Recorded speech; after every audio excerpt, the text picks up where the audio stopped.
दिनों रात भंगवाई रहतनी किरीतिया से कनिया तनी अपन बोतलवा में से 2 घोट हमरो को पियाऊ मूड और फ्रेश हो जाओ हमरो। लेकिन ना दिलो सतनी को खाना लिया रे। मौगा बोस स्पीकिंग। मुर्गा खाता रे। मुर्गा में कोरोना बसरा ढेर खइबे तो मर जइबे। खाई के बता पुदीना के चटनी खो। मैदान फ्रेश उतरी सुबह में। बिमल का पैकेट को बता रखे ने 3 तोरा कने एगो सर तोरा कने भाई हम तो मैं खा गई नहीं। हमरो तो साला खत्म है बा। अब तो मजे नहीं लड़ाई लड़े में। जल बिमल ना खाली मुडे ना बनेला साला हमार।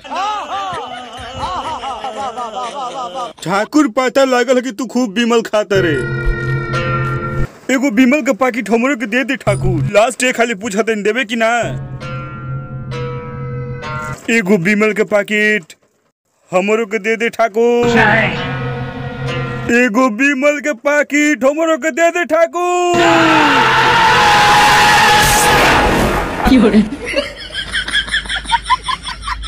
अरे चलो बेटा पहले खाना खा लो। चलो चलो चलिए मैं भी खा लेता हूँ। खाना तो तार बहुत टेस्टी बा लेकिन बोतल की व्यवस्था नहीं का। ए चाची दरुया में से गिलास दो ना इनका के सर देने गाला फ्रेश हो जाए इनकर। लेकिन नहीं